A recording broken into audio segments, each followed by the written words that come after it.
நம்ம விளையாட போறோம்னா டிவி ரிமோட் சரியா?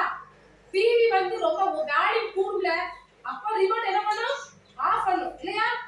ஆஃப் பண்ணா டிவி ஏச்சா டிவி ரிமோட் வால்யூம் கூடி இருக்கும்போது ஏன் டிவி சவுண்ட் ஆஃப் பண்ணு அப்படி சொல்லுவாங்கல்ல, அந்த மாதிரி நீ ஆஃப் பண்ற. ஓகேவா? சரி, இப்போ நீ ஒரு பாட்டு படி. பாட்டு எப்படி படிக்கிற? நீ சவுண்டா படிக்கிற. ஓகே? காது சவுண்ட் ஒலி வர அளவுக்கு கத்தி படி. அவ ரிமோட் வச்சு ஆஃப் பண்றா. ஓகே? படி. சவுண்டா படி.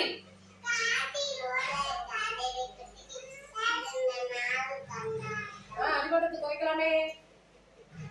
இப்போ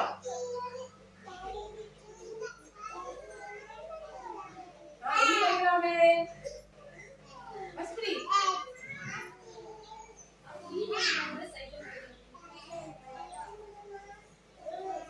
ஓகே. இப்போ என்ன நான் சொல்றது புரியுதா? ஏய் கவனி. சொல்றத கவனி. அவ வந்து டிவிங்கிறதுனால வால்யூம் கூடுறதுனால பாட்டு படிக்கா. அத ரிமோட்டால குறைக்கா. அப்ப என்ன அர்த்தம்? டிவிங்கிறது சவுண்ட், ரிமோட்ங்கிறது குறைக்கிறது. ஆக்ஷன். சரியா?